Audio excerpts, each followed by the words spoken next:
And welcome everyone, this is the Mind Sculptors gameplay series.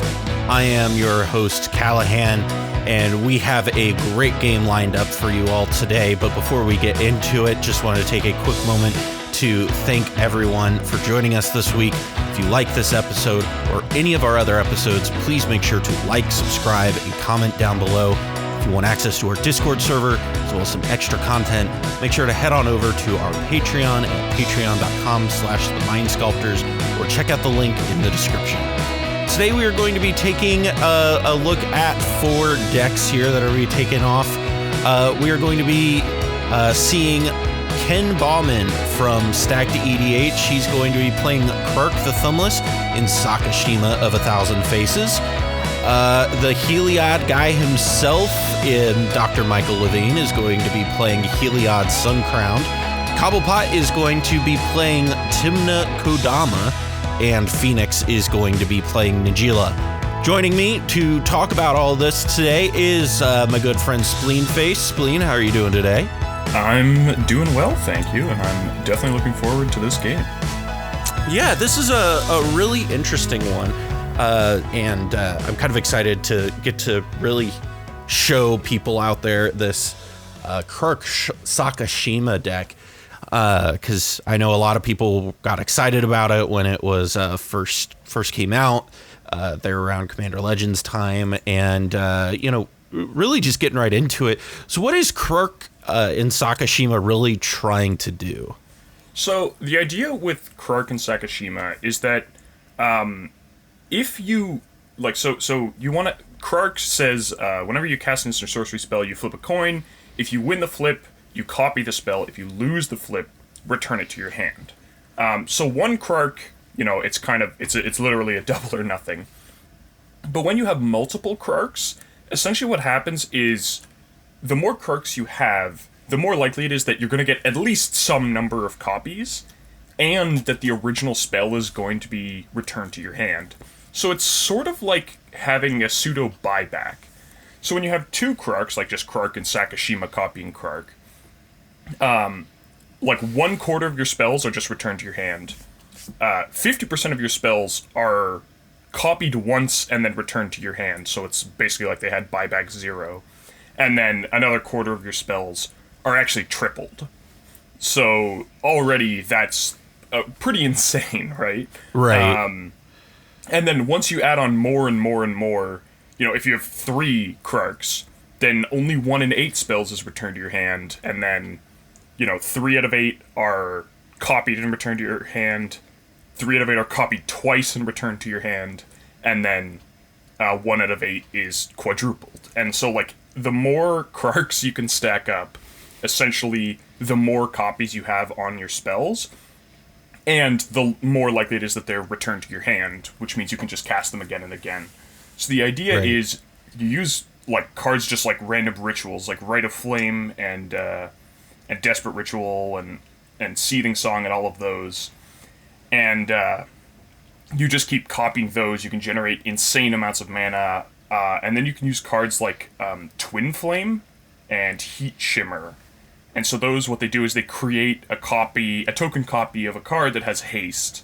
And so you get this sort of exponential growth where, you cast Twin Flame, let's say you get 2 copies, you make 2 more Krarks, and the Twin Flame goes back to your hand. Then you cast it again, and now you have, 5 or 6 Krarks, and so you get 4 copies, and then you have 10 Krarks, and so you just, keep making more and more Krarks, which essentially makes the combo safer, and then your rituals generate even more mana, and often you can literally just make enough hasty Krarks to attack and kill your opponents.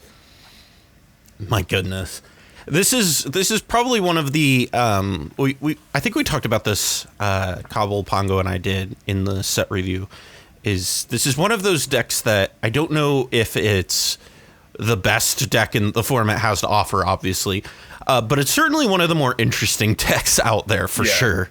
And there's also, I just want to highlight, there's some synergies with other cards, particularly free spells.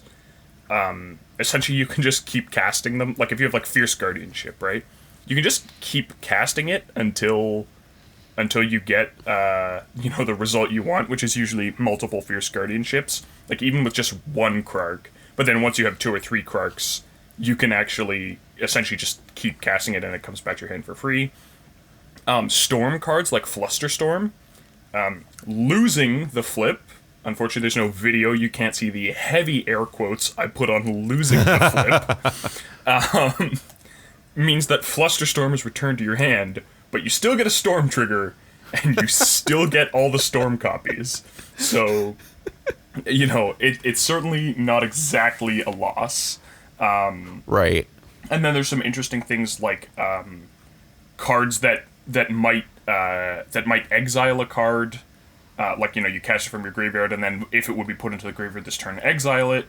Well, if it's returned to your hand, then, it didn't go to the graveyard, it doesn't get exiled. So there's some interesting shenanigans that can happen when you're casting spells other than just sort of naturally casting them from your hand. Right. And I know that's like a synergy specifically with like Underworld Breach, where you can breach stuff from your graveyard and end up with it back in your hand. Yeah, exactly. And then you can cast it from your hand again, hopefully get some copies, it goes back to your graveyard, and then you breach cast it again, so you got to cast it 3 times, but only have to escape it twice. Right. This is definitely one of the...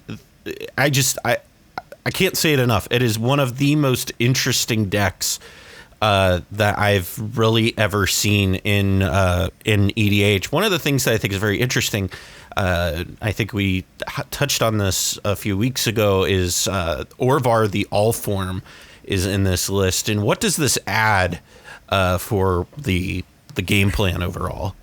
So, the first thing it does is it essentially gives you like a guaranteed win on your Krark. Right, like if you're say you're casting Twin Flame and you're targeting Krark, your minimum is you're getting 1 Krark, because like the Orvar trigger just gives you a Krark. And having those sorts of minimums is really good, because there's 2 ways that the combo can fail, and it's essentially if you go too far in either direction, you fail. Right, if you lose all the flips, then your spells never do anything, and then you eventually run out of mana. Right. And if you win all the flips, you discard, like, the card doesn't come back to your hand, and you can't keep casting it. So Orvar, like, there are a bunch of things that give the redundancy on the cards being discarded. Cards like Underworld Breach, there's some spells with Flashback, there's a Finale of Promise in this list. Orvar provides the other half of that, where, at least with the copy spells, you're never not at least getting 1 copy. So you never have the quote-unquote useless casts that are just a waste of mana. Some other versions of this list I've seen have included a card like Bonus Round, which just, copies all the spells for the rest of the turn. That accomplishes a very similar thing, where you always get the bonus round copy, right? So then, if you just keep having the cards returned to your hand, you're still going to get at least 1 copy. And Orvar provides a similar thing with that, and at least the spells that let you target. I think, I'm not exactly sure, because, math, but I think it would also enable snap-based combos, where you target a token with snap, and then it's returned to your hand, but you get a token to replace it, and you could use that to, like, up storm count, whereas, like, normally if you're just casting snap, eventually you run out of targets, right? Right.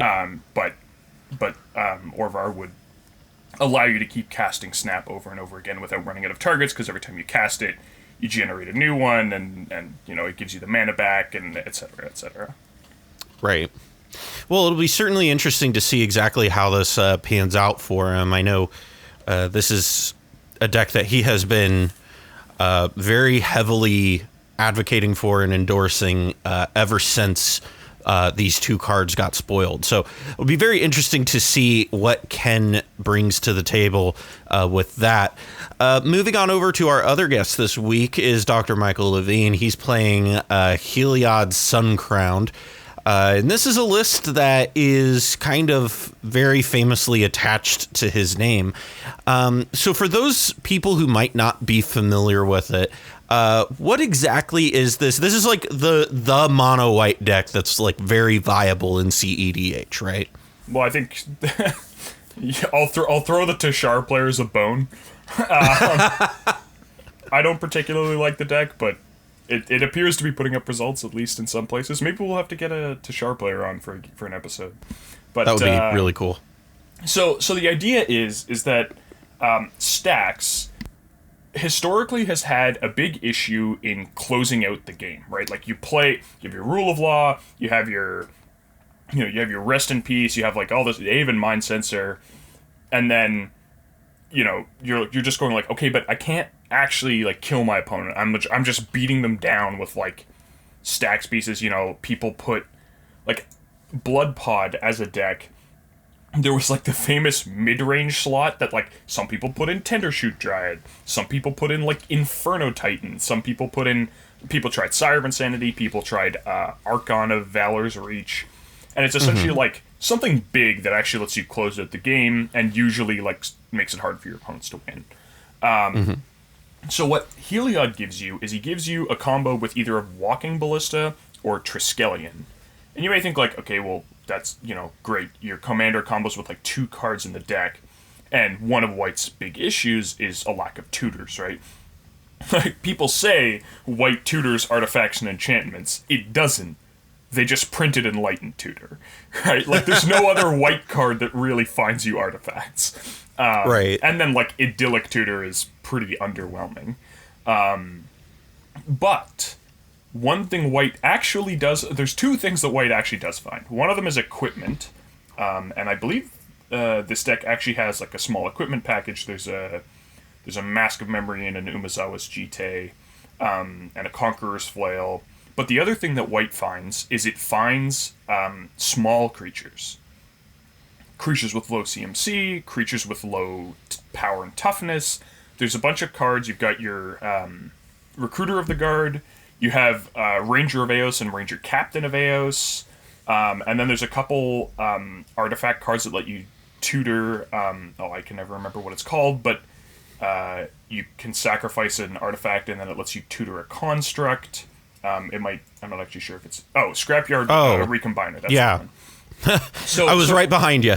Yeah. And so you have this whole set of cards that actually gives you consistent access to like a win con with your commander that doesn't require you to run... Like, the way Tashar gets around that issue is there's just, like... You have, Tashar plus, like, 2 or 3 cards, but you have, like, 70 different combinations of 2 or 3 cards that combo with Tashar, and you're running just, like, 30 cards to enable that. So it's density-based, but Heliod actually, like, the things that he combos with are things that White can actually find. And so it gives you, like, a pretty easy way to actually close out the game when you want to close out the game. Right. Now, the one caveat to that is a bit of an issue is that it means because your combo with... So essentially, you need a creature that can remove a counter from itself to deal a damage.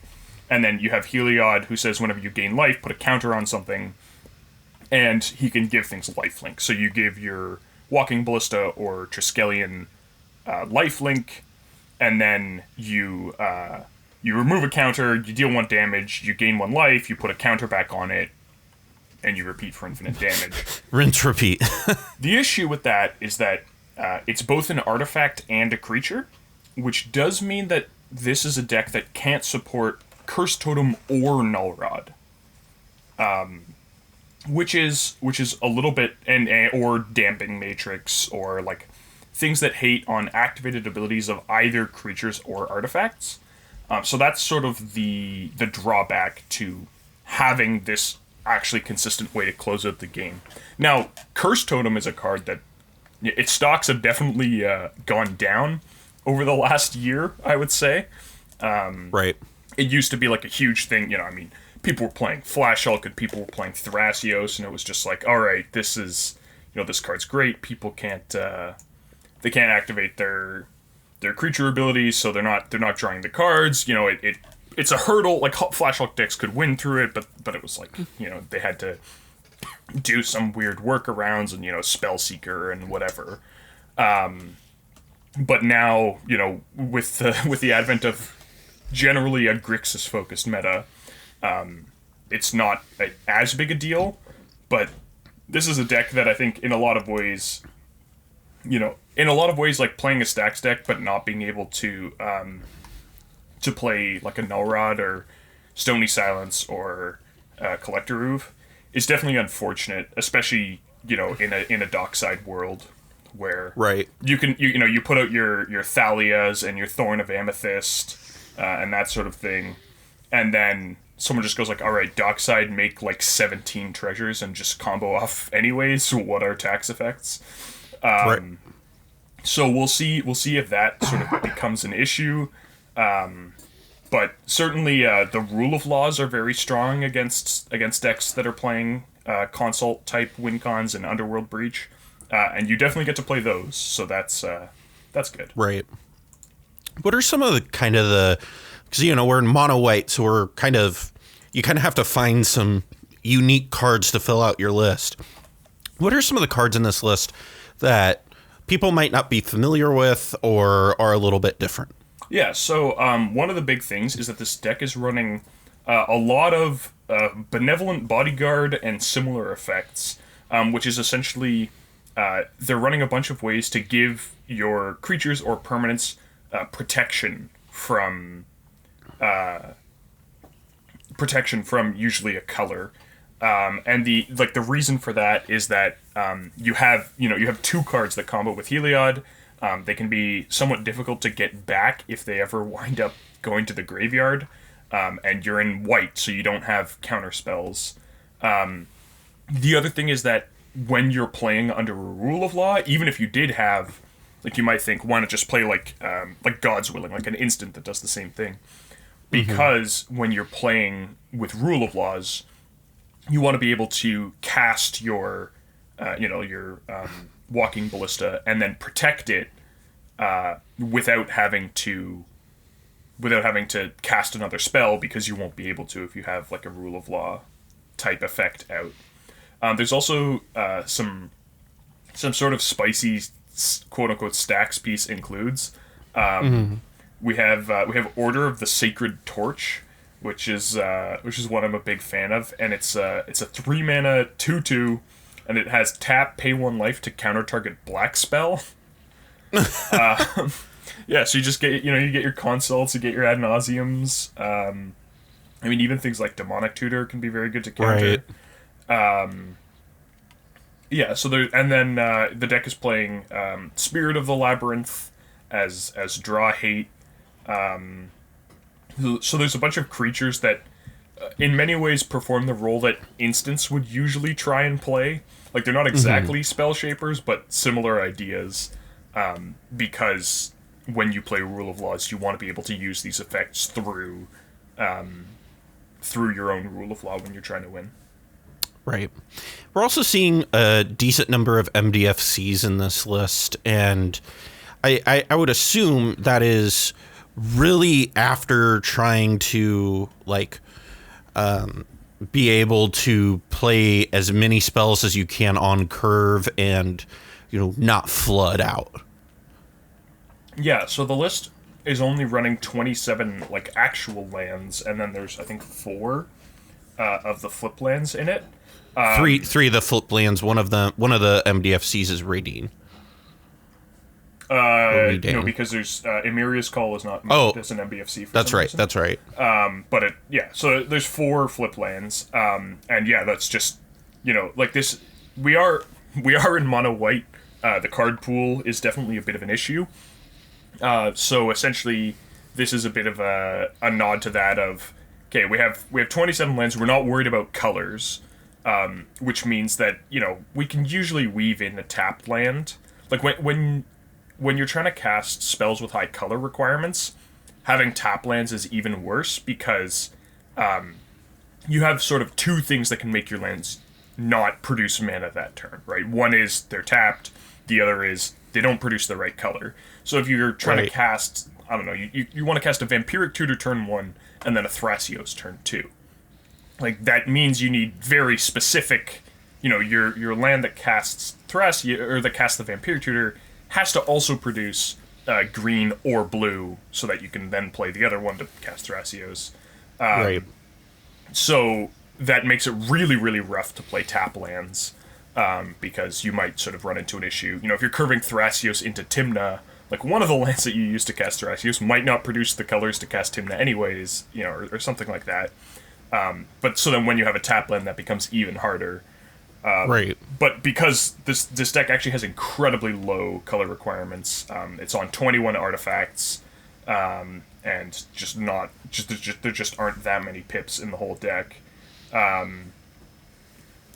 Then you're not running into issues of being low on colors. So you can often just mess with your curve a little bit, and play a tap land, and then when you have the lands you need, then it becomes a spell. Even if it's not a great spell, it's better than another land, especially in a deck where you have very few ways of drawing cards and generating some sort of advantage. Right. Which means that you also don't want more and more lands, right? When you have Thrasios, you're like, okay, well, more lands just means more Thrasios activations, which means more cards. I have stuff to do. Whereas this deck, right.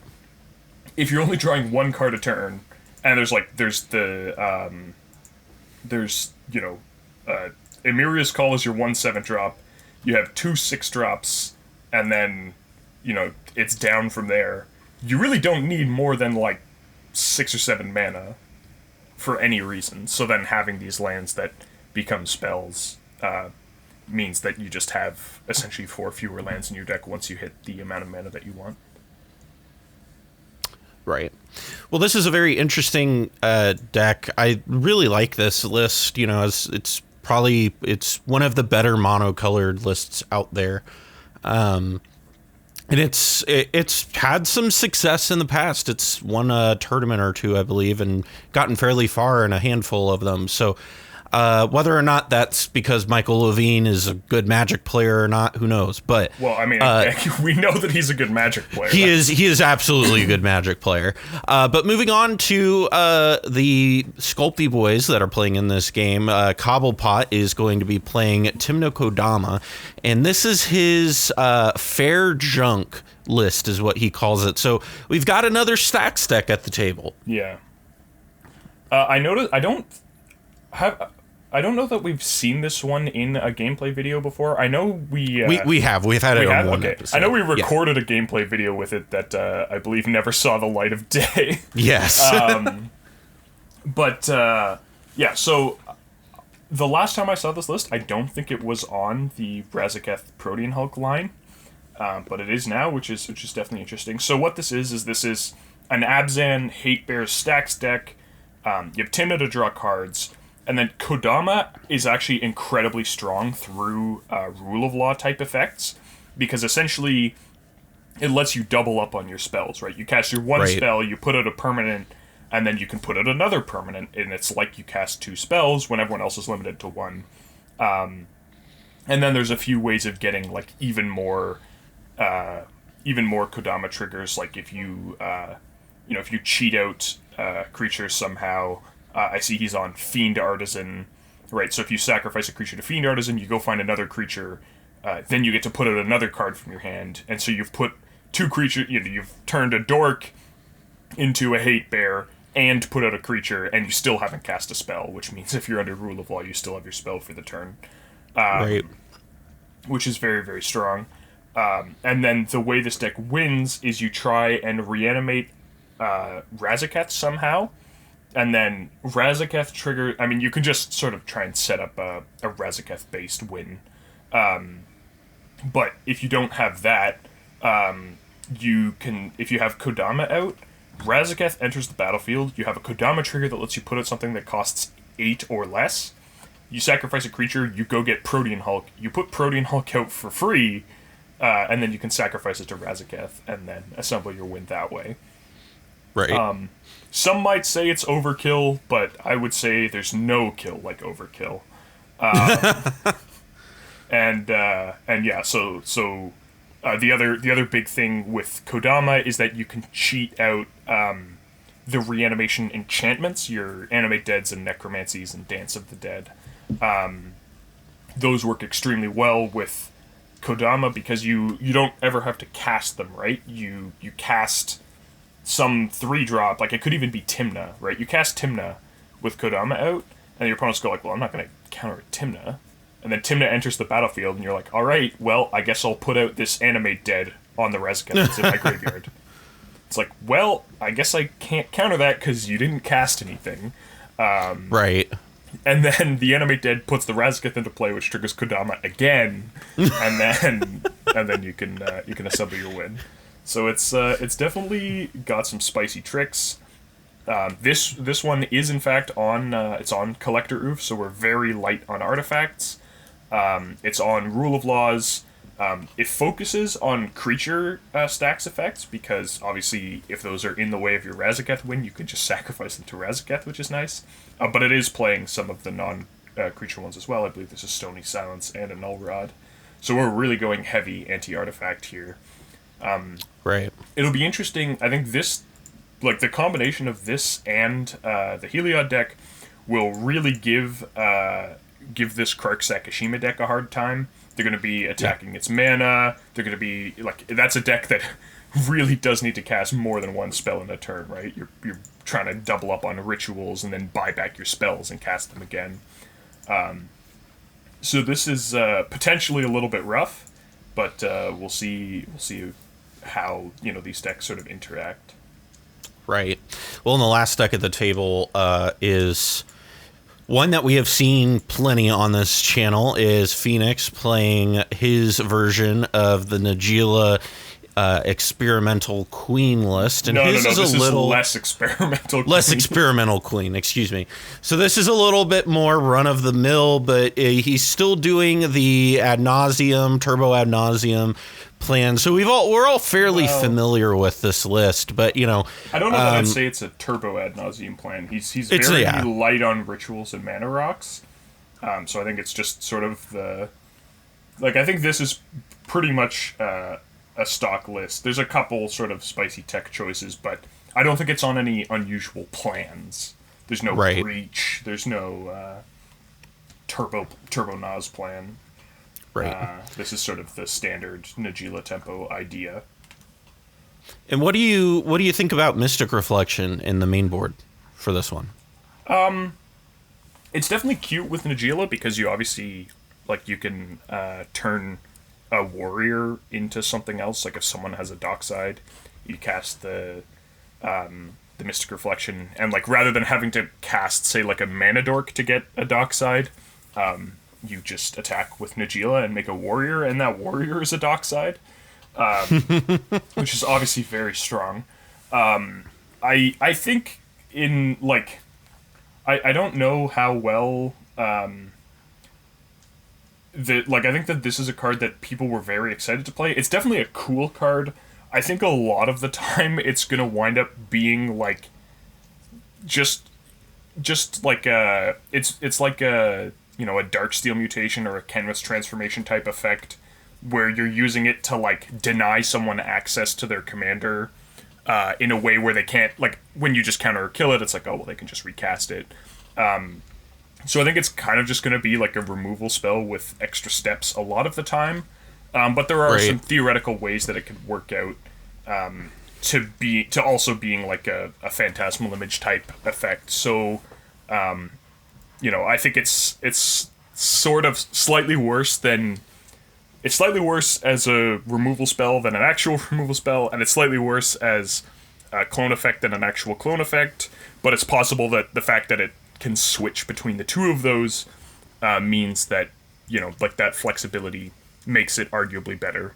Sort of how, a card like a Braid is worse than Lightning Bolt, and it's worse than, is it Smelt? That's the 1 mana artifact removal instant. Something like that. It's worse than either of those, but, the fact that it can be both is potentially very useful. So we'll see what its place in the meta will wind up being. I personally don't know that it's going to be a huge part of the meta moving forward, but it's definitely a card that I want to see played to see sort of how how it fits in the meta. Right. Well, that was our deck list overviews, and we're going to get moving over into the turn order. Ken did win the die roll, so the turn order is going to go Ken in first, second will be Michael, third will be Cobblepott, and fourth will be Phoenix. And looking at... Oh, sorry, go ahead. I will say Ken winning the die roll is auspicious because, it's definitely a deck that needs some luck on random effects to right. function. So hopefully his luck will hold. Hopefully, we'll see how that goes. Looking at opening hands, Phoenix did keep his second 7. That 7 was Blood Crypt, Marsh Flats, Hollowed Fountain, Preordain, Limduel's Vault, Chromox, and Mystic Remora. So you're sitting in the 4th spot, Spleen. You keep your second 7. How do you feel about this one? It's definitely not ideal. So you might think, well, I mean, he's got Acceleration and a Chromox, or Acceleration and a Mystic Remora. That's great. I don't know that he can afford to be just sort of sitting back with a Mystic Remora. It's quite possible that he's going to get, staxed out pretty quickly. And you definitely want to at least develop Najeela and get a few warriors before everyone starts having blockers. And so, looking at this hand, it's very awkward. Like, you might think that you want to cast the Preordain and the Mystic Remora turn 1, but that means you're putting Limduel's Vault under your Chromox, which is definitely not where you want to be, because Limduel's Vault is what's, it's a tutor, so it's potentially finding you your Najeela combo piece, or, whatever, if you're falling behind, whatever it is you need. So then you might think, okay, we're putting the Preordain under the Chromox, but then, we're just casting a fish turn 1. Hopefully it draws some cards, but it definitely might not. Like, you're going last, so people will probably put out their fast mana already.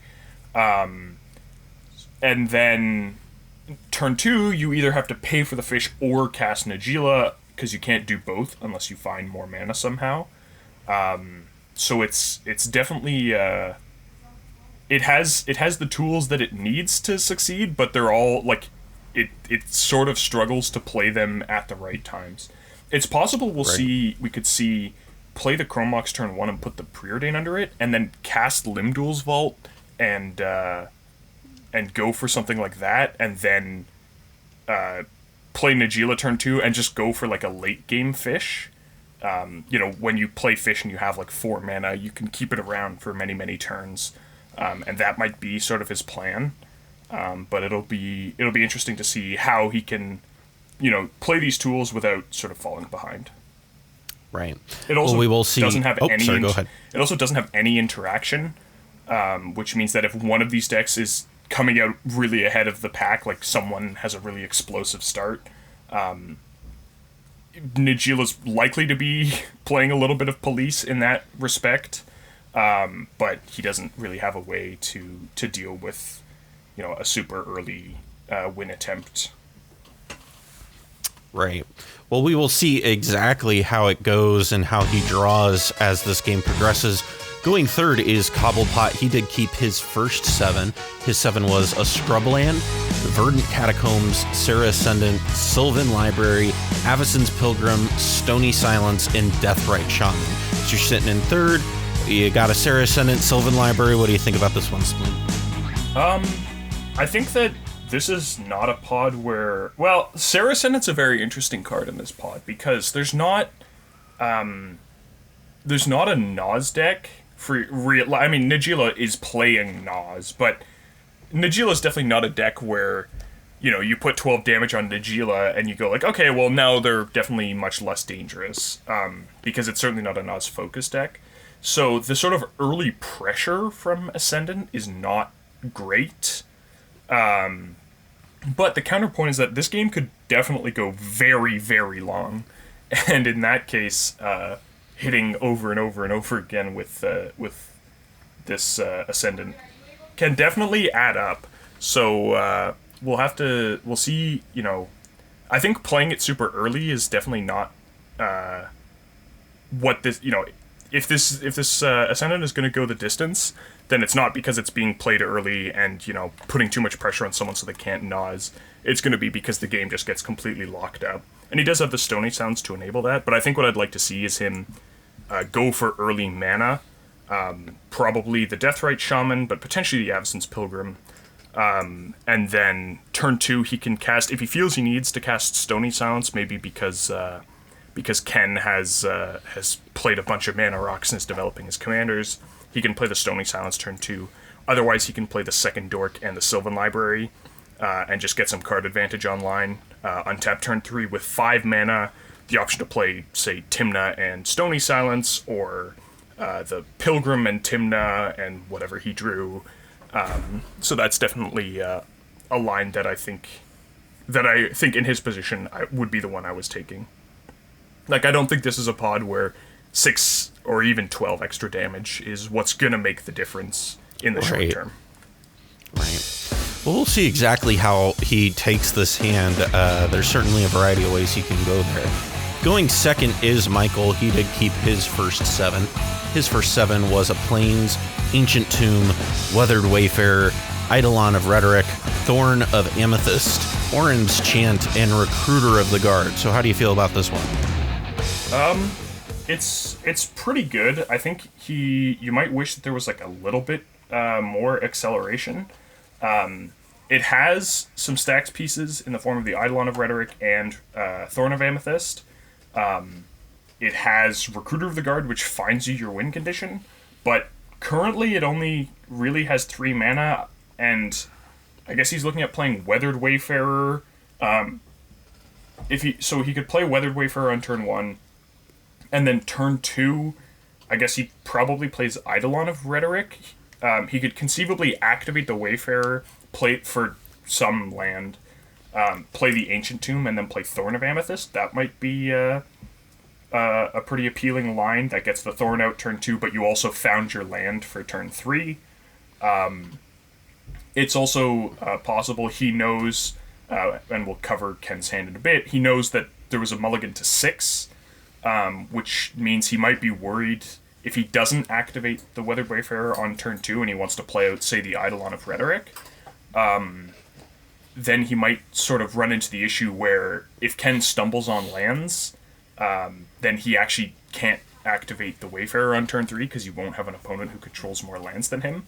So maybe he feels forced into activating it at turn 2, which means he still gets to develop the Thorn, but I think the Thorn is definitely less good, particularly against the decks going after him, than the Rule of Law might be. And then if Ken does stumble on lands, then this Weathered Wayfarer, which he might be counting on to get him to the mana to, you know, cast the Walking Ballista and then activate and do all of that to actually win the game. It might not actually be finding him as many lands as he might have thought initially. Well, it'll be certainly interesting to see exactly how that Wayfarer pans out for him. Keeping that in the second spot is a little bit awkward, but we'll see exactly what goes down. Going first is Ken, and like Spleen said, he did go down to 6. His 6 was Steam Vents, Cephalid Coliseum, Lightning Bolt, Heuristic Study, Phyrexian Metamorph, and Tybalt's Trickery. And we do know that he did bottom in Arid Mesa. So how do you feel about this 6 here, Spleen? I definitely don't like bottoming the Arid Mesa. We're looking at 2 lands here. 3 draws to hit a land is, like, pretty likely, but it's certainly no guarantee. I think that if my sort of off-the-cuff math is right, that you have around a 2/3 chance of hitting a land in 3 draws if you have 30 lands in your deck. Like, if your deck is 1/3 lands. Which is not bad, but certainly that means 2 out of 3, or 1 out of 3 games with this hand, he's missing land 3, which means he can't play the Heuristic Study, he can't play the Phyrexian Metamorph, so he's sort of curving Krark into not a lot. And the fact that he had the land is very interesting, because I think, looking at this hand, it seems like you could pretty easily bottom one of the other cards. Probably, I mean, It could even be the Rhystic Study, just because this is not a Rhystic Study feeding pod that you're looking at. Like, they're going to be casting 1, maybe 2 spells a turn.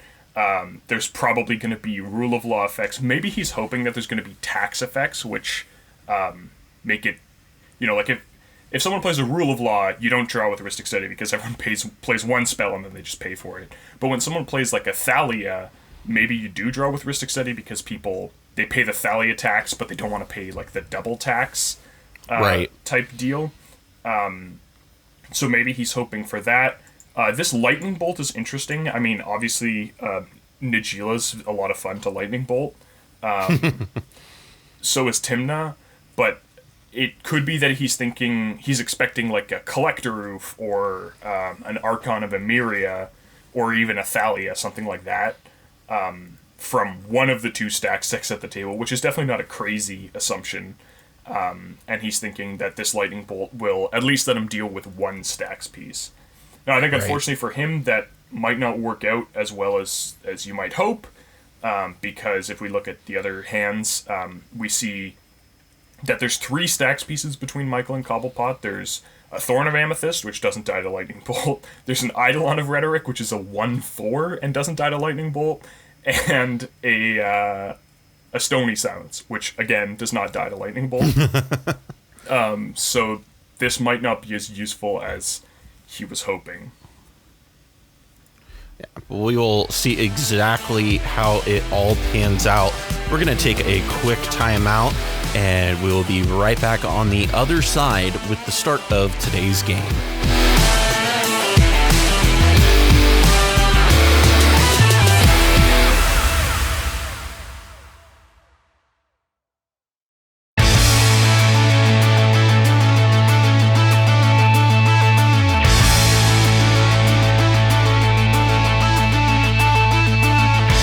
Welcome back, everybody. This is the Mind Sculptors gameplay series. I'm Callahan, and I'm joined again, like I said at the beginning, by Spleenface. So, Spleen, we went over these opening hands. We looked at these deck lists. So, based on kind of what we know, what do you expect to see here from the opening of this game? I'm expecting to see some early stacks pieces coming down that are definitely going to put a lot of pressure on any win attempt that Ken might be making. It'll be interesting to see if Fenix decides that he wants that turn to Najeela, because I think that turn to Najeela, it definitely has the potential to win this game if he can actually get in. Because if he can hit that critical mass of warriors where he can attack through someone and actually come out with more warriors than he started, which is usually like 2 or 3 warriors, then the board being stacked out just means that he has a real clock and no one else really does. But it's also possible that everyone might develop a warrior blocker before he can get that online.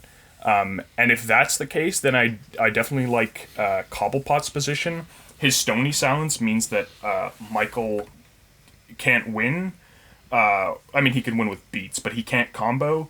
And I think Michael will be hesitant to remove a Stony Silence because it does such a nice job of shutting out Ken, and we'll see, they'll see the Chrome Marks out of Fenix, which means, that it's shutting off one of his mana sources as well.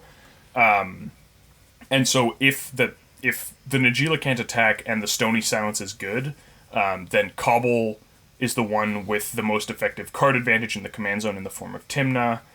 He can just ramp up, he can play as Kodama, and then, he just has so many live draws after that to winning the game. Right. Well, we'll see how things go. We are going to jump in here, and they did not have any pregame effects like we saw, so Ken is going to go ahead and draw for turn. Shocking in a Steam Vent and passing the turn. So it looks like he might be trying to hold up that Lightning Bolt. Wow. Okay, that's very aggressive. I'm Ancient a little bit Tomb surprised into by that. Thorn. Yeah. So this just turns what I was saying about Phoenix's turn a little bit on his head. He now can't play the Mystic Remora, so we'll probably see him just casting the Chrome Mox and tapping a land to do so. But yeah, this is definitely putting him in an awkward position. So if I were him now, I would definitely just play Chrome Mox, play turn 2 Najeela. Right. This is definitely a bit of a gamble for Michael. It's possible he drew a land, and so he's not worried about it. But again, the later this Weathered Wayfarer comes down, the less likely it is to find him several lands as people start missing land drops. Especially Ken, who now is going to struggle to dig effectively under a Thorn of Amethyst. And as we said earlier, did mulligan to 6. And he did bottom one of his lands, so he is only on 2 lands. Yeah, I mean, obviously Michael doesn't know that, right? But right. Avacyn's Pilgrim from Cobblepott and passes it over to Phoenix. Yeah, I think this is the right choice. Rather than trying to get this Serra Ascendant online super fast, Right. Because again, this is not a pod where the pressure is valuable. Either this Serra Ascendant goes the whole distance, or it's more or less useless. I guess it potentially keeps him alive against beats coming in from Michael, but. And we're seeing Kark come into play. We did see that Phoenix did draw a Savannah there, so that definitely helps him out a little bit.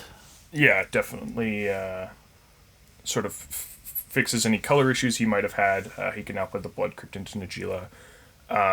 Ooh, I think Grafdigger's Cage. All right, and now the Wayfarer, I'm assuming. Yeah. Yep. So the fact that Ken played the Cephalid Coliseum here might imply that he doesn't have another land, because most lands in your deck you'd rather play over Cephalid Coliseum just to minimize incoming damage. But it's possible he just planned out his turn and played the. All right, we're going Ascendant. There's the Serra Ascendant, and there comes Deathrite Shaman. Cobblepott's probably thinking that, like, Sylvan Library is very strong, obviously, but arguably Tymna plus Serra Ascendant is, like, it's instead of paying 8 life to draw 2 cards, you gain 6 life or gain 5 life and draw 1 card. Right. And then obviously the Tymna can start drawing more and more cards over time. So maybe he's placing a lower emphasis on the value of that Sylvan Library. Though Sylvan Library plus Serra Ascendant is also very, very strong, right? Right. Like gaining 6 we life did see every turn. We did see Avacyn's Pilgrim go in swing in at Phoenix. And Phoenix plays the Blood Crypt and casts the Najeela. Passing the turn over to Ken. He's going to draw for turn. We'll see if he got that third land. He did. He did. Is that a Prismatic Vista? A Prismatic Vista. All right. Presumably this is finding an island, because I don't think this deck needs too many mountains. Yep. So I guess now he's holding up Tybalt's Trickery and Lightning Bolt, neither of which seem particularly great against these decks. Okay. He drew a Curse Totem. That's huge for him, because that's a tool that's very effective against all 3 of his opponents. But he probably didn't have time to sort of search for, so just naturally drawing it definitely gives him a very major route back into this game. And Michael forgot about the Weathered Wayfarer. Can't work. And yes. So that's definitely very, very awkward for Michael. He's... And we're getting tap land there, one of the MDFCs. I'm not exactly sure which one that was. I think it's Kubira Cleric, but I'm no expert. And there comes the Eidolon. Skyclave Cleric? No, it's the backside of Kubira Takedown. That's the one. Cobblepott plays a Temple Garden for turn. Yeah, untapped, which is a little bit interesting. There's an Eidolon, so I don't know what he's planning on casting. perhaps he drew some instant that he wants to cast on someone else's turn. He is playing Tymna.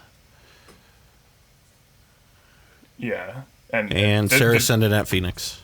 Yeah, the dorks are too small to get in, so it's not like he gets to attack with them. Maybe he has some sort of interaction. And he's going to draw that card there from the Sarah Ascendant hitting in there. So like you said, it does seem like he's valuing that Sarah Ascendant gaining you 6 life to draw one, or excuse me, you end up gaining gain 5 life after the draw, you gain right? 5 life when you draw a card. Yeah. I think I honestly would have liked the library. I mean, I guess it worked out well for him because, like, I was thinking he could have played library last turn into Tymna plus Ascendant this turn, but obviously a Rule of Law came down, so he couldn't. Oh, I guess right. I forgot about the Curse Totem. Obviously, he didn't activate the dorks to cast his Tymna because there's a Curse Totem. Right. Yeah, we're professionals. It's fine. So this is a very interesting attack by Phoenix, and I don't think I like it. He attacks. He deals 3 damage, which is nice. The warrior just gets eaten, and now Cobblepott can hit him with a mana dork and draw a card. And Mystic Remora does come down onto the battlefield. It'll be interesting to see how long he keeps this Mystic Remora. Because I don't imagine it's going to be drawing him too many cards. All right. Ken has really done a good job of drawing into lands this game. Yeah, he's definitely drawing lands. He drew Mana Conflicts. I'm honestly a little surprised that that's in the deck. Just, like, I would think this is a deck that you just run a bunch of basics because, like, your color requirements are pretty low. You're only in 2 colors, but... And he casts Rhystic Study. He forgets about the Thorn of Amethyst. We'll see if they catch that. I don't think it's there's Michael reminding him there. There we go. Did you pay extra 1? You don't have a choice on that. Did you pay the 4? You can't. All right. So Rhystic Study, Mystic Remora. So Ken seems like he wants to draw some cards. Yeah.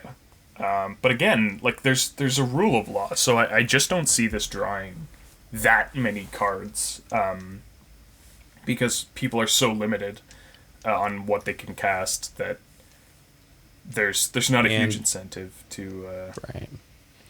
Heliod does enter the battlefield from Michael.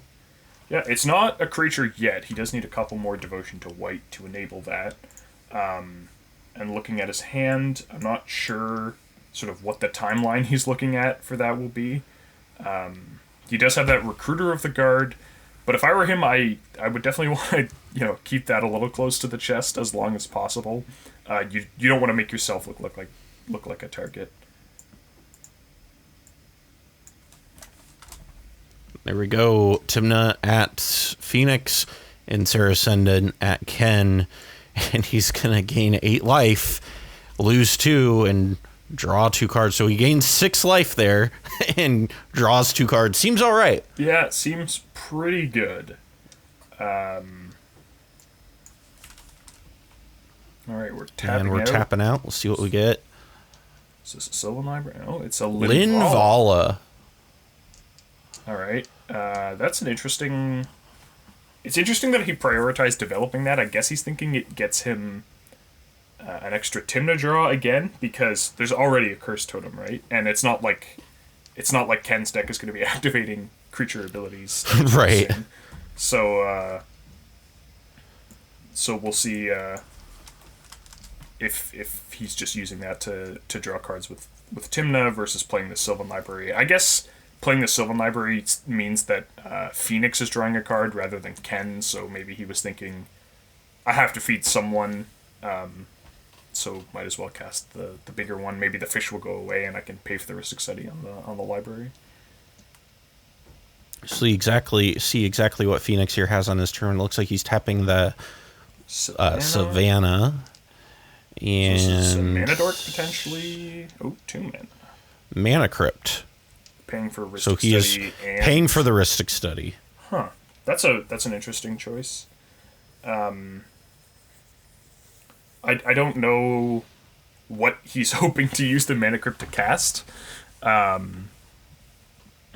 Like, obviously, I hope he's not planning on casting an ad nauseum anytime soon. for his sake. There's a Rhystic Study, a Thorn of Amethyst, and an Eidolon of Rhetoric. Ken got another land out. He got that Fiery Islet, so he has not missed a land drop yet. No, he hasn't. But he's got a lot of pain lands. Yeah, that might become an issue for him. I think if I was Cobblepott, though, I would really, I would want to be focused on Phoenix here. And there comes Sakashima, which is going to be Krark. And passing the turn. Ken is at 22 life, and most of that he's dealt to himself. Although he has taken a decent bit of damage off the Serra Ascendant, but man, those pain lands just really hurting him. Yeah. Again, I don't know that it'll matter. Like, him dying a turn sooner, I don't think it makes a huge difference, because, like, it's unlikely he's going to find himself in a scenario where one more turn would have actually let him get out from under all of these stacks pieces and win. Like, he can't even really win through the Mystic Remora, or, like, it's very unlikely.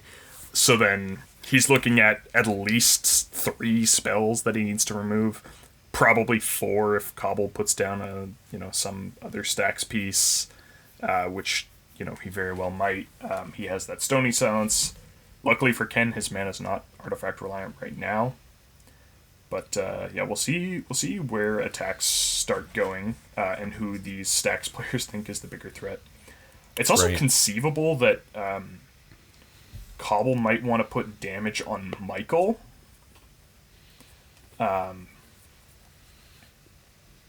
Phyrexian Tower. Alright, that's... Phyrexian Tower's land for turn seems very interesting. That does mean he can cast Kodama here, by sacrificing one of his dorks, which are obviously not very good right now.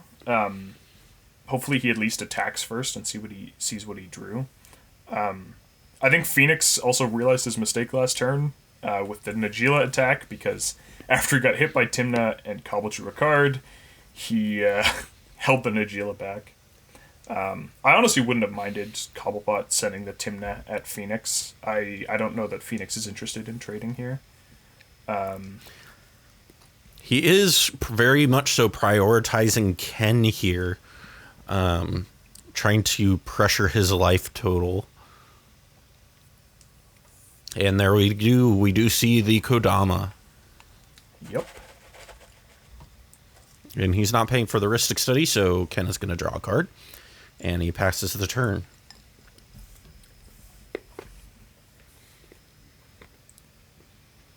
Getting a Vampiric Tutor. Vampiric Tutor. Alright, this... I think this is a bit of a crux for Phoenix here. He has to decide...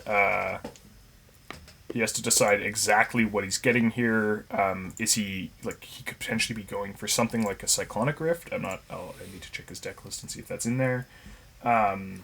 Just like something to reset this very stacked out board state. It is in the deck. He could be going for, like, something to try and set up a win, but he does have to remove 2... Either he has 2 Curse Totem effects. Yeah, he either has to remove 2 Curse Totem effects, or he has to have one of the console pieces and remove a Rule of Law effect. It is possible this Thorn is actually good for him if he did draw into, like, console pieces and removal, because it makes it so that Ken's very unlikely to be able to interact, because all his interaction costs extra mana. But at this point, Ken has enough cards in hand that we don't know that it's decently likely he has some sort of free interaction.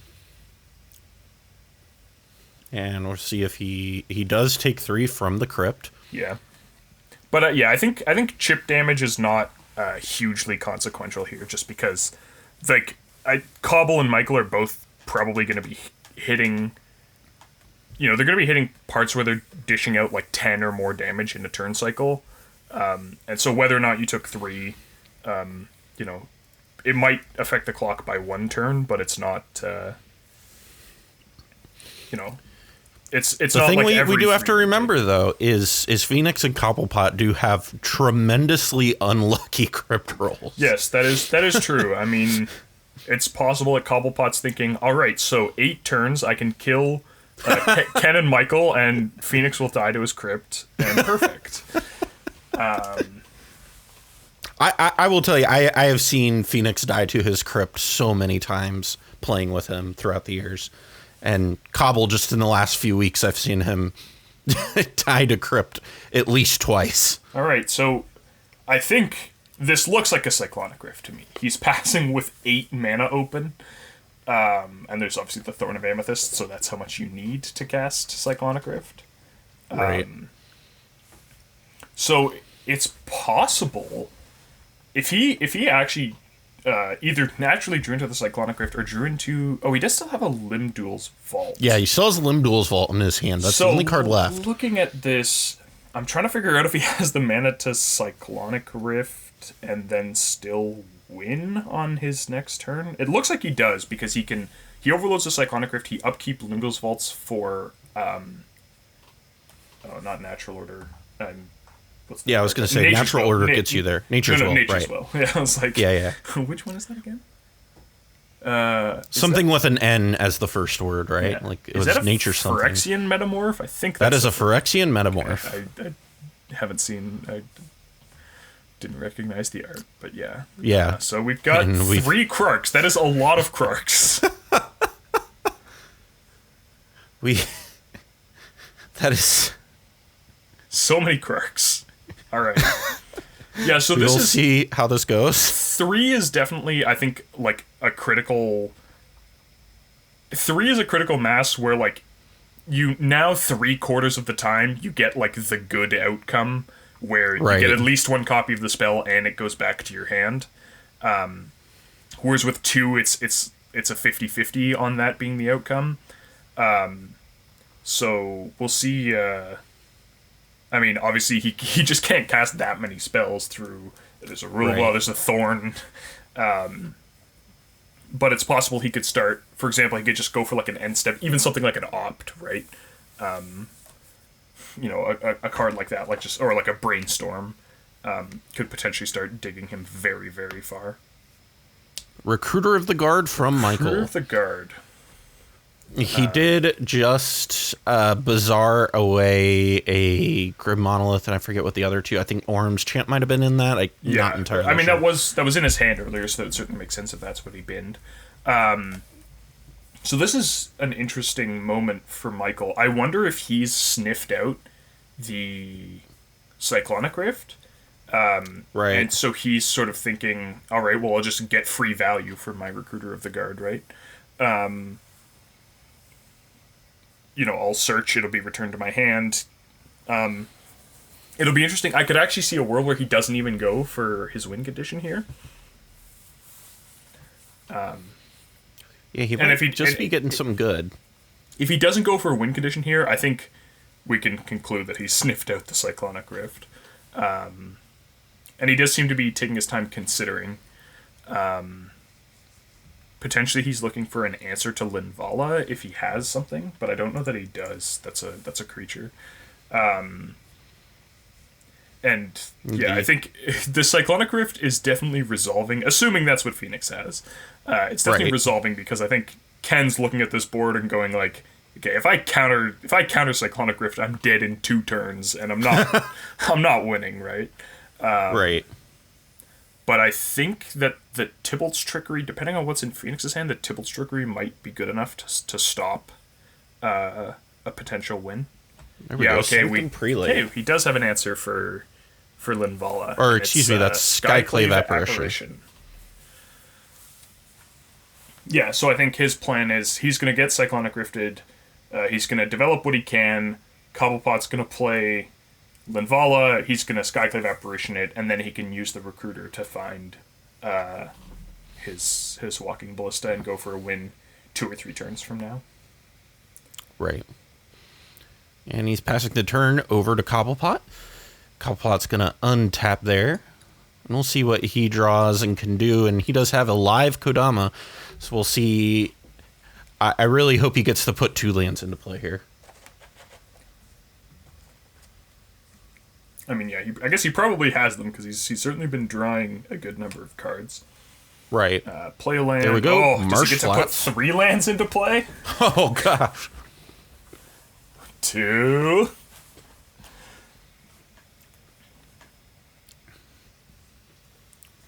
Come on, Cobble. I want to see it. Fetch, find a land, put that 3rd land into play. Oh, okay, we're going to combat. I mean, there's no reason not to go to combat here. Yeah. He does get to draw 3 cards, presumably. Right, he sends a flyer at each of Ken and Michael, and then Kodama at Phoenix. Yeah, so, remember when I said 3 damage isn't hugely consequential? This is an attack for 15. Yes, it's distributed across 3 people, but it's still an attack. Or is Kodama's a 6/6 or a 5/5? So it's a 6/6. Yeah, so there's 6 coming at Phoenix, 6 going at Ken. Yeah, it's an attack for 15. 2. Is it 3? Is Linval 3/3 or 2/2? She's a 3/4. 3/4. Okay. Somehow, some way.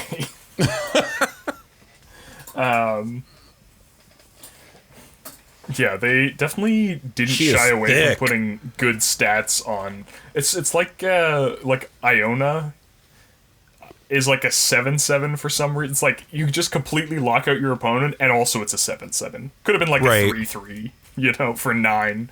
That effect is so strong, but it's a 7/7. Zendikar design, you know how they do it. What's balancing?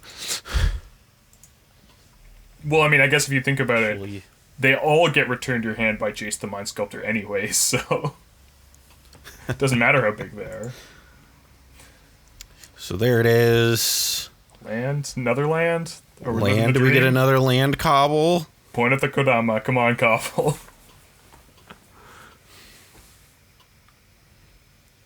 Oh, it sounds like he's just moving on. Well, no, he said 2 black floating. Yeah. So that's interesting. Okay, I guess he doesn't have the 3rd land. Wow, 0 out of 10. Kodama sucks.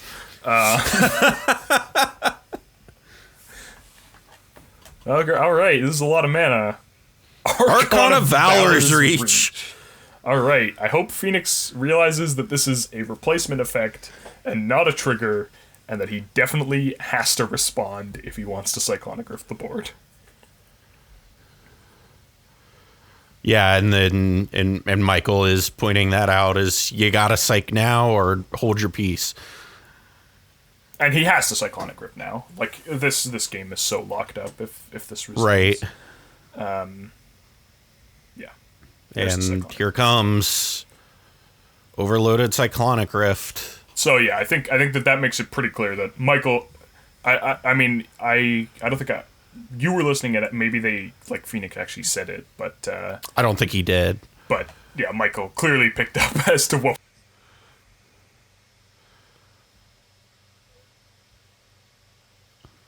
And we're getting a bolt. Ooh, lightning bolt targeting Eidolon.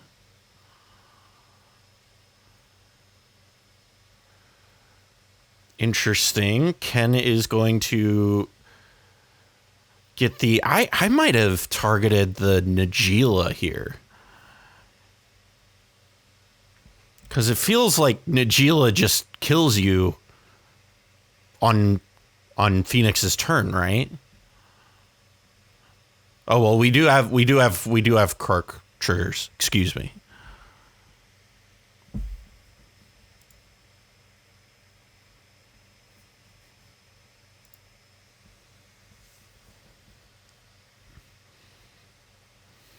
All right. We do have a copy.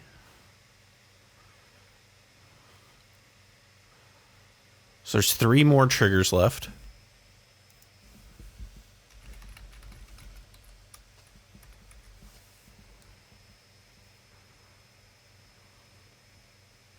And Bolt is going to be targeting... There's a second bolt here.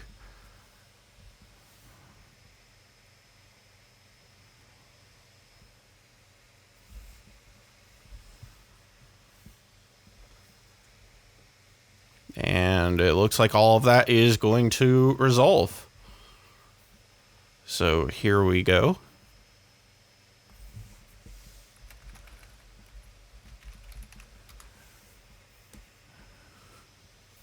And we'll see what Cobblepott names on the Archon. And he's naming instant.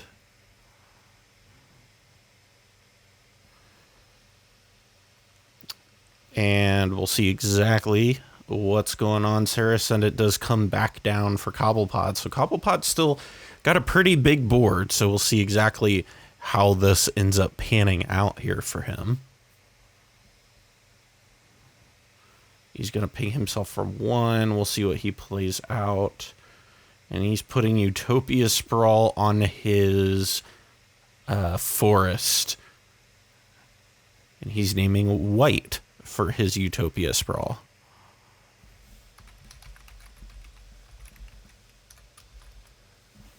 And he's discarding Enlightened Tutor, Dark Confidant,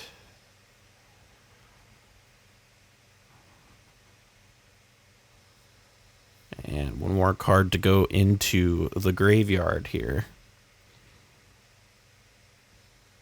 And he's discarding the Sylvan Library. So we don't have... The only cards we really know that he has left is the Stony Silence, and that may be relevant. I'm not sure that he's gotten rid of that quite yet. We don't know anything that's left in Michael's hand. And the only thing that we should really know that's left in Ken's hand is Lightning Bolt, Phyrexian Metamorph to Bolt's Trickery, some of those other things.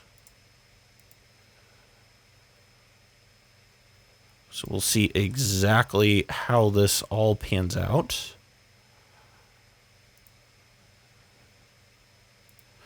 And Najila is going to swing. And Najila and a warrior are going at Michael. It seems like we might have lost Spleen here for a second, but it will be okay. He'll come back, and we'll just keep on going.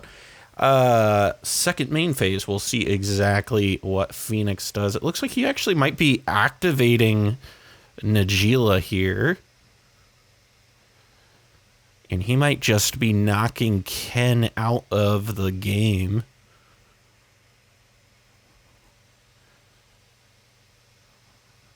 And he's going to attack Michael for another 6.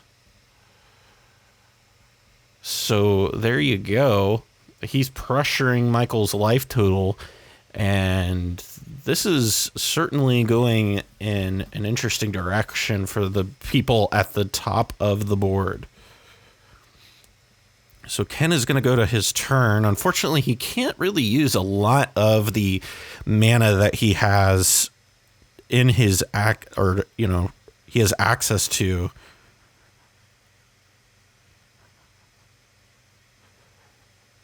Yes, I can hear you now. Awesome. Glad to have you back.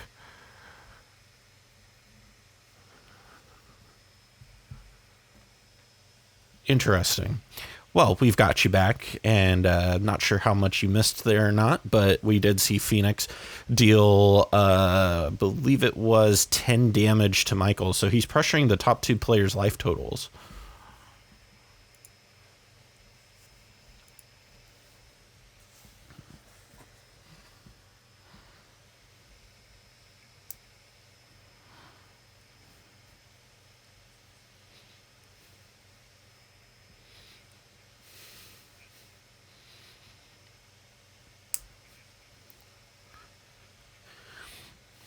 Right.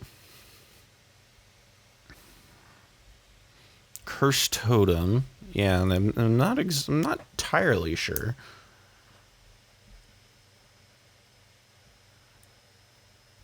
He's going to 2.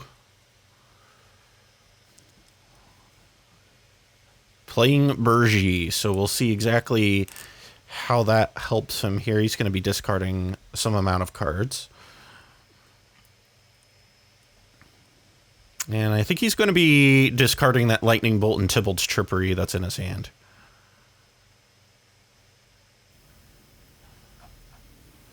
Yeah.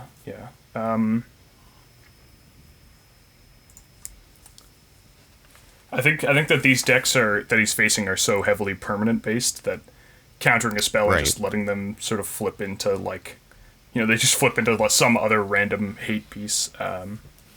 Definitely seems like not a great plan. Right. He did have Orvar in that mess. He did discard the Tybalt's Trickery, but it does look like he kept the Lightning Bolt in his hand. I mean, yeah, that makes a certain amount of sense. I guess maybe he's thinking he can somehow, if someone else has to answer the Archon. This is definitely a bit of a rough spot for Michael because he's down to 3 lands. Yeah, it turns out not in quite the way I thought, where I thought that Ken would start missing lands and then this Weathered Wayfarer wouldn't find them. Ken played a Curse Totem, but it's the same general idea where he didn't get to use the Weathered Wayfarer to find the lands he wanted to find. Right. Yeah, Michael's certainly been in an awkward position. He definitely was able to help kind of slow the pace down, but it really has felt like Cobble has been in the driver's seat of this game for the last several turns. Yeah. So I guess it'll be interesting to see. Phoenix can kill Ken quite easily. And then I guess he just has to hope that Michael uses the Skyclave Apparition to kill the Linvala that presumably Cobble will be playing on his turn. Right. It'd be interesting to see. Michael could decide to. Well, he's tapping for 5, so I guess not. Oh, okay. Weathered Wayfarer. I was about to say, if I were him, I really like. Oh no, I guess he doesn't have the Eidolon anymore. It got killed. Ooh, Skyclave Apparition already. And he's taking out the Serra Ascendant. That's an interesting choice. I guess maybe he's thinking he just dies too quickly. But it feels like this is just not a long-term solution, right? Like, the Archon is still enormous, and it has Flying and Trample. And... Right. And, like, you know that he has a Linvala in his hand, and you don't have a way to deal with it.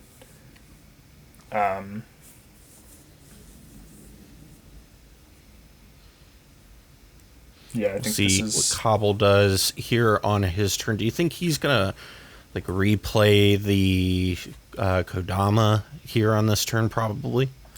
He has to play the Linvala. If he doesn't play the Linvala, then the Phoenix just gets out of hand way too quickly. Right. Because so what Phoenix can do is he can attack Ken for lethal, and then in the combat damage step after Ken dies and the Curse Totem goes away, he can then activate the Najeela, and then he'll have he attacks. He goes up to 7 warriors. One of them dies to Bergi, so he goes to 6. He attacks again, and he goes up to 13 warriors or whatever. All right, so Timna's coming out for Cobble. Yeah, I think there's going to be Timna plus Linvala. Yeah, and holding up black, there it is, Linvala.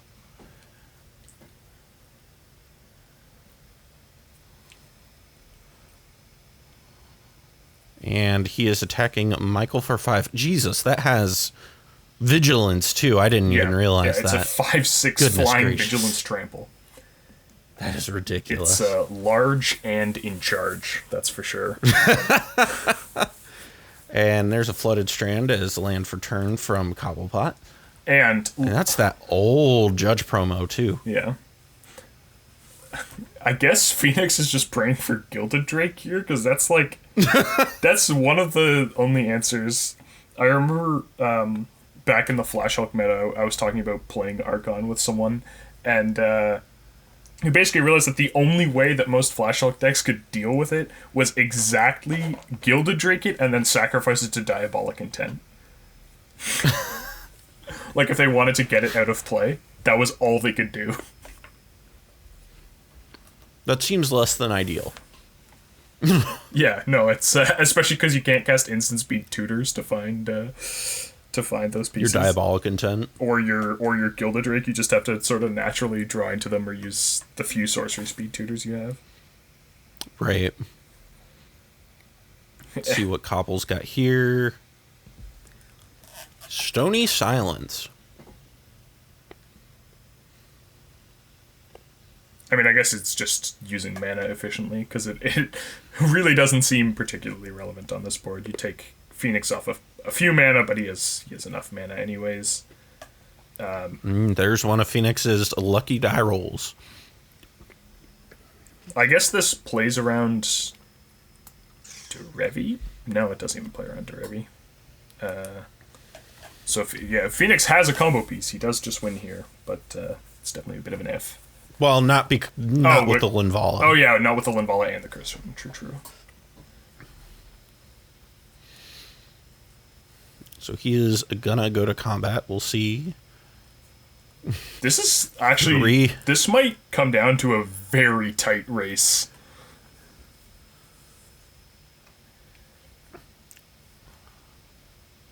So... Oh, he's not? Interesting. We're leaving Ken alive. Bold. Leaving Ken alive. Bold? I like it. I actually don't like it at all, but I don't think Ken's deck is one that's likely to answer the things that are a problem for Phoenix without just winning. Right. I do think the Archon being on instant does make it so that Ken is not terribly likely to do much. Yeah, but like I think the issue is that if that Archon goes away, then I'm immediately very worried about Ken winning, right? Right. So Ken also does have at least 3 or 4 pain lands, so that is true. 3. Yeah. That is true. He really has only 2 lands that don't kill him. Well, he can tap one of them once. So he really only has like 3 mana at his disposal. That is true. Okay, let's see. He can crack the Fiery Islet and then cast a spell and then crack the Cephalid Coliseum. I mean, in fairness, the Bergie does also mean that he can chain spells very, very effectively, right? Right. Like getting that 1 mana refund.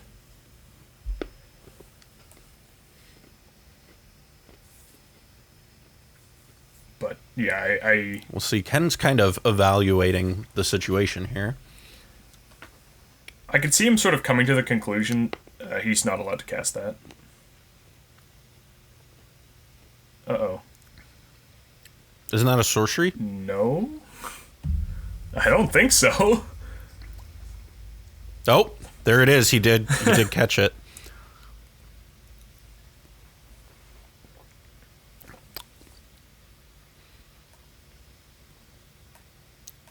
There, he's going to cast Kark. Yep. And get 1 mana. I guess I didn't specifically mention it at the time, but Bergie is one of those cards that works really well with Kark, right? Because when your spells get returned to your hand, you still get the mana off of them. Right.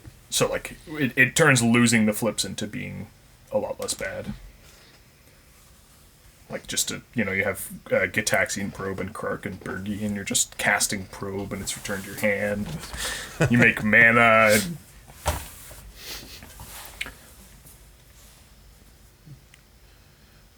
Michael Levine at 2 life. He's going to activate his Bazaar. Yep. So we'll kind of see exactly how this goes. So this really does, like you said, it feels like it's a race between Cobblepott and Phoenix, and it feels like Cobblepott's way out in first. Well, doubling is a very efficient operation. What'd you say? I said doubling is a very efficient operation, right? like Phoenix gets to start slapping very, very hard very soon. Like, if he can... Like, this next attack, I think, is still smaller than Cobble's board, but the one after that... where, like, he attacks for with 10 warriors, then 20, then 40, basically. Right. So I think it's possible that Cobblepott is actually dead, like in a total of 3 attacks from Fenix. And I guess Fenix dies just before that, but if Cobble feels the need to hit either of Michael or Ken, then I don't think he kills Fenix fast enough, unless Fenix takes a bunch of damage off his Crypt and Confidant, which, so far, if past data has anything to go by, he will. Right. We have... He has traditionally awful Crypt rolls. No, it's regression to the mean, right? The fact that he's lost a bunch means that now he's more likely to win. Just believe. It'll be fine. It'll be fine. Just believe.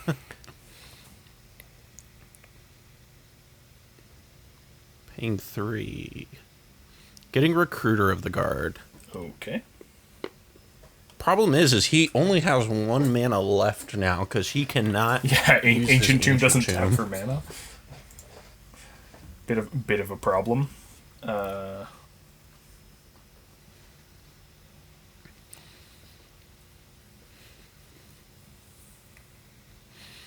We'll see kind of exactly...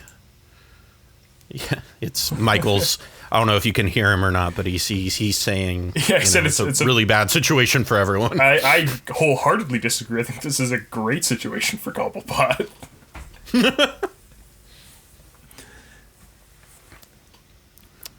We kind of have this thing where we see Cobblepott, bring these brews and then kind of, slap people with them. Well, yeah, I think this was he was definitely very well positioned in this pod. It was right. him and Fenix definitely had the, and I mean I think it took a little while for Fenix to sort of get there, but I think right now we're seeing sort of what I was saying earlier in that, like, Fenix, if he can get out there with Najeela and hit critical mass on warriors, he's going to be really threatening. And then Cobblepott, if Fenix isn't just killing them really quickly, then Cobblepott is the best position to sort of play through the stacks that both he and Michael are presenting. And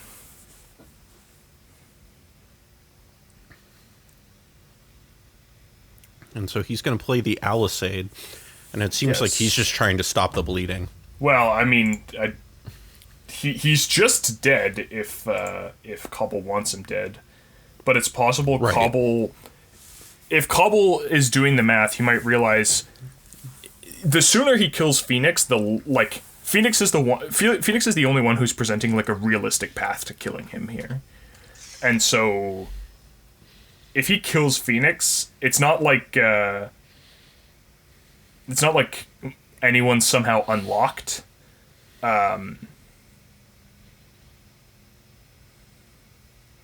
So I like just killing Fenix as fast as possible, but it looks like, is he actually just killing? Yep, he is killing both Ken and Michael. Okay, I guess maybe he's thinking that also this means he can kill more warriors on the attacks. If he has more creatures, then potentially he's fine, right? Because he, if he has 3 or 4 blockers, then that means that Fenix snowballs much less quickly.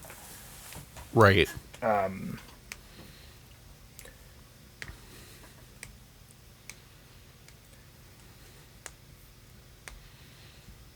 Let's see exactly what they do here. You did play an Overgrown Tomb. Yeah, we've got it. And so now he's also paying life, so I guess the Timna does gain him life on the block, which is nice. So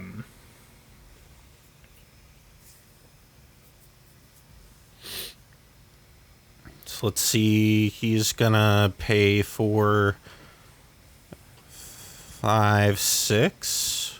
Are we presumably seeing just Kodama? Yep. There's the Kodama. Kodama is coming down. So I think Fenix might actually have to attack with Najeela here and just let it get killed and then play it again. Right. Which he has the mana to do, right? so he's going to be attacking. That would mean he's attacking with 12 creatures. 3 of them die, and then he recasts 1. So then he's attacking with 20 creatures the next turn. I think if Cobble plays another creature here, then that pretty much locks it up, barring some. Yeah. Okay. Ooh, Eidolon of Rhetoric. Yeah, I think that and that, Kodama Trigger. that does it. Grasp Okay, that of definitely Fate. does it. Jeez. Well, Najeela is gone. And wow, that's strong.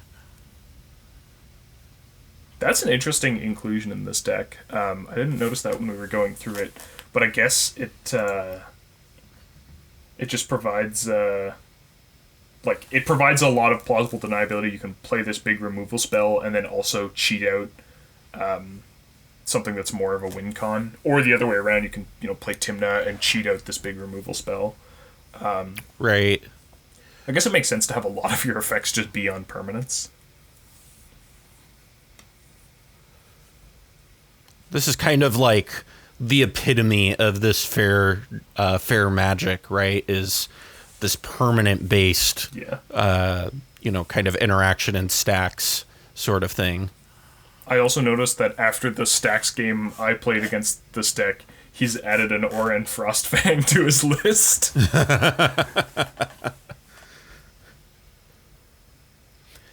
That was the game that with you were playing Marith, correct? Yeah, where you got the Frostfang out. Yeah, it was Marath, Marin, Timna, Kodama, and Sisay. That's right. And it was like almost 3 hours of just a slugfest. Yeah, that game was. We've got a couple of those slugfest games that are sitting on my hard drive, and Phantasmal Image coming into the battlefield.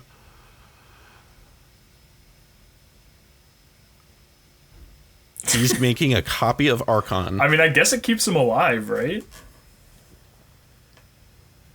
He's naming sorcery, so nobody can cast. Huh. Okay, I definitely don't like. Nobody naming can cast sorceries. I think. What are the modes you can choose? You can't choose creature, because Okay.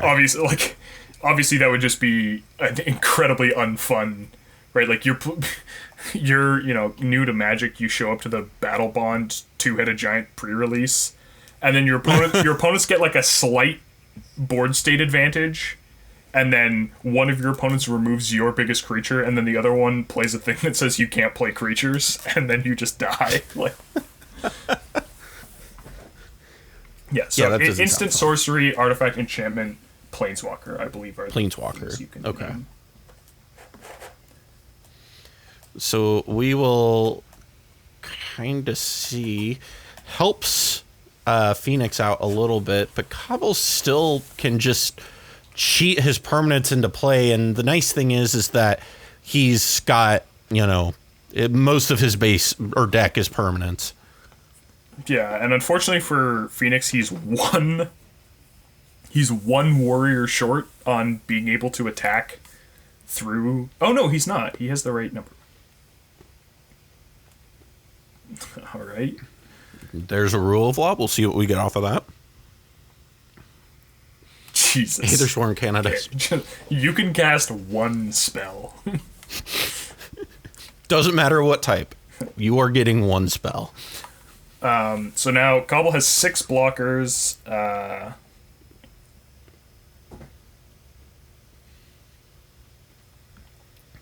The way he has the Grasp of Fate on the board, Yeah, it definitely makes it look like he it has is a 7. creature.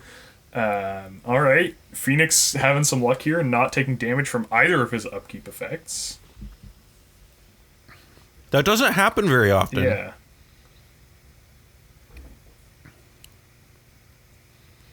Yeah, I think Cobble's remarking he accidentally showed that one of the cards off his Sylvan library was an Enlightened Tutor. Not terribly helpful here, seeing as it cannot be cast. But yeah, I think if I was Phoenix, I would have named Enchantment with my. And he's casting Najeela. So his one card is going to be Najeela, which seems like a good one. Yeah, it's definitely not a bad one.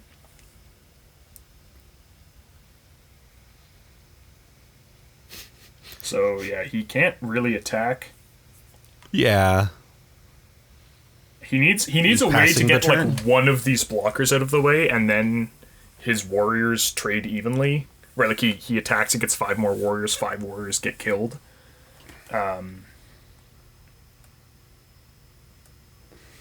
But I don't know how he I don't know what removal spell he's expecting to find when he can't cast instants or sorceries. I mean, right, like I don't think he has any permanent removal.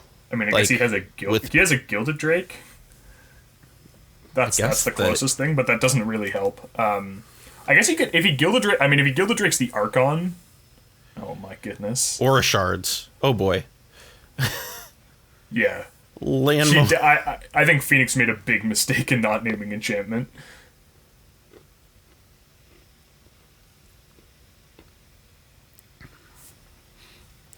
It is that. No, that will trigger. Michael is asking if Aura Shards is the Kodama is a cast trigger. It is an enter the battlefield trigger. Yep. So Aura Shards comes in. Sylvan Library is gone. So I guess, yeah, Phoenix needs to find something because he'll die to his crypt eventually.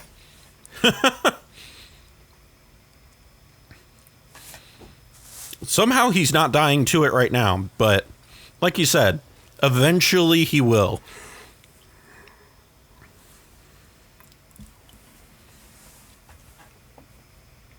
And drawing card for turn, we'll see exactly what he gets here on his turn. I guess he's getting a Rhystic Study. I guess what he needs to draw is Derevi.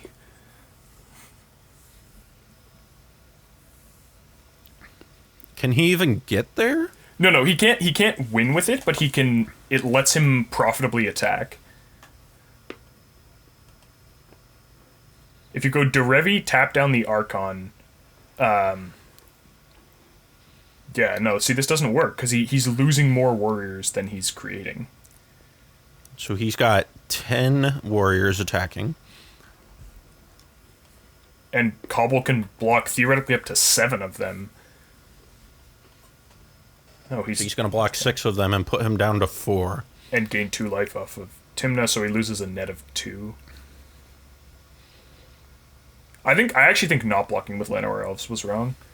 Like, Cobble clearly does not need the mana, right? He can cast 1 spell. Right. And it just makes it so much harder for Phoenix to... Like, having 3 warriors versus 4 here makes it so much more difficult for him to sort of somehow get to the point where he can attack around what Cobblepott has. Right.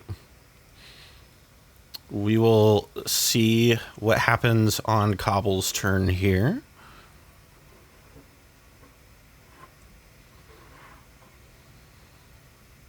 Yeah. I guess that... Remember how we remarked earlier it was a little odd that Cobble was killing Ken and Michael? I guess he was also possibly thinking that he didn't want Phoenix to be able to attack them and generate extra warriors. Right. So, because he's just had enough blockers to... We hear Cobblepott saying that if he had named anything other than sorcery, Cobblepott could have done something, but... Oh, interesting. Unfortunately, that seemed like a good name. Phoenix does lose to that crypt, and he loses another 3 to that Dark Confidant, so he just lost 6 on his upkeep. Yeah, and he flipped Eldritch Evolution, which might have been good had he not named sorcery, but I guess Cobble's saying he had a sorcery to cast that was potentially game-ending, so... I think this one's all over but the crying. I think Phoenix is attacking with a Dark Confidant, and I'm pretty sure he's just hoping that it gets blocked so it dies, so he doesn't die to it. There is no trap. I just want you to kill it. So he passes the turn, and I think the math looks like Cobblepott can just swing team and win. Because he can swing... Oh my goodness, deafening silence. Can he put anything in with the deafening silence? Is that all of them? No, he doesn't have the Archon of Emiria. Back. I need to have strong words with him for not finding the Archon of Emiria to have all the Rule of Law effects. And Fenix loses another crypt roll. Dockside Extortionist off the top. Well, there's a Stony Silence, so... It is a blocker? Yeah, I don't think that matters. I mean, it actually makes a pretty solid number of treasures. Yeah, it makes 1, 2, 3, 4, 5, 6. 7. No, 8, 7. 8, yeah, the 8. Utopia's Pearl. No, it's 8. Oh, geez, that Grasp of Fate looks like a creature. Really Good does. grief. Yeah, I need to have some strong words with Cobblepott. It actually makes 8 treasures. He can't activate the treasures, and he also can't cast spells, so... But it does actually make a lot of treasures. And he's passing back, but I don't think it matters. I think this one's pretty much over. Yeah. Cobblepott's going to draw for turn. I mean, I guess if Cobblepott... Wait, how did that Confidant become untapped? He went to his turn. But he didn't he just attack with it? Wasn't that... Oh, no, that was the turn before. Yeah. So I guess 4 or 5... So, Cobble can attack with everything, Fenix can block, and lose everything except his Archon. And then... Or maybe not quite. I think maybe he'd have one more thing survived, possibly Najila. And then die on the next turn. Oh, I guess. See what they get. Cobble Definitely can't attack with Linvala because. Hey, there's the Archon. Hey, he did it. So that's like Exodia, right? You assemble all 5, or is it 6? 6 pieces? No, it's 5, right? Yeah, I don't. He doesn't have he's assembled the 5 pieces of Exodia. Or a shard is going to blow up the wrist. Just for shits. Is he at the point where he can start blowing up treasures? Oh, and he's putting necromancy into the battlefield. Come on, he's not at the point where... Which is getting Dark Confidant. I wanted to see him start going after the treasures. Chrome Mox? Yeah. Yeah, he's throwing up Chrome Mox. Oh, and he does have a Kodama trigger on the Dark Confidant. Does he have another creature to put in?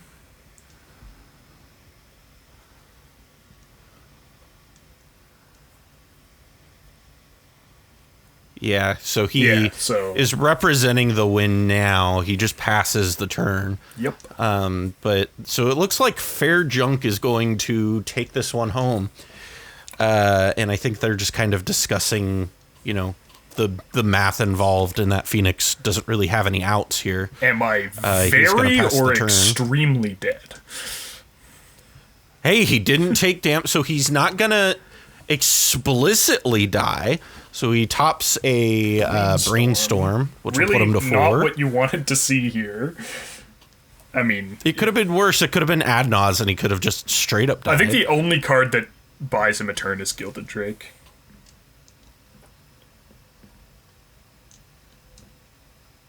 And never punished, right? Exactly. Cobblepott flips over a swamp. He's going to play the swamp. And he just has to swing with both Archons, Linvala, and that should be the game, and they're scooping it up. So that is the game there for you. So we saw Fair Junk take this one home. So with that, how do you feel about how that game ended up going down? I think that was, I think that was certainly one of the possibilities that we were discussing when we were looking at the decks and the opening hands. I think of the 2 stacks decks, Cobblepott was definitely the most favored of them in the long game. He just has the card advantage. He's also running stacks pieces that shut out Michael's win. I think, this was always going to be a very rough pod for Sakashima Clark. You're going to be presenting the best things for Najila to interact with, and you're going to be shut out by 2 stacks decks at the same time. And Fenix started going last, and then he was playing after, like Michael played a turn 1 Thorn of Amethyst, right? So I think, like, while Fenix might have had a pretty good shot going into this pod, starting last and then having that stacks piece come down on turn 1 before he got to develop, possibly his fish and chrome mox, meant that he was playing from behind pretty much the whole game. And that Cyclonic Rift very nearly was enough to get him back into it. He was, if he'd been had one extra turn after the Cyclonic Rift before Cobble was able to assemble that just enormous beefy wall of blockers, he might have actually got there.